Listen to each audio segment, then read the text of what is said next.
चाह रहा हूँ इस पूरे मुद्दे में।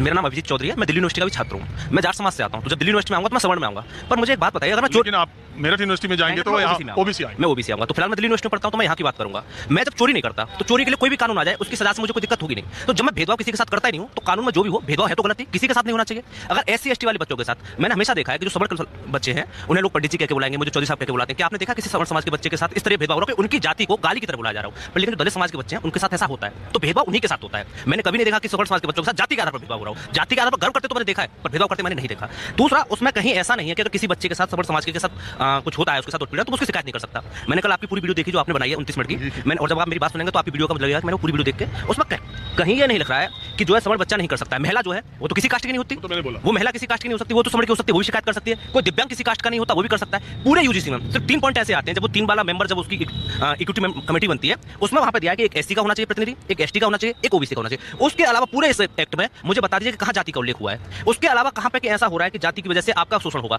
और ये तो कह रहे हैं कि इसमें पेनल्टी हटा दी गई है। ऐसे तो भारत में जाने कितने कानून हैं, दहेज प्रथा के कानून झूठे लगा देते हैं, उन पर कोई कार्रवाई होती है? तो फिर इसी में ऐसी मांग क्यों हो रही है? और जातिगत व्यवस्था के भेंट जो है, अभी आप दिल्ली यूनिवर्सिटी में देख लीजिए, एक प्रोफेसर था, दलित प्रोफेसर थे, उनके थप्पड़ मार दिया गया।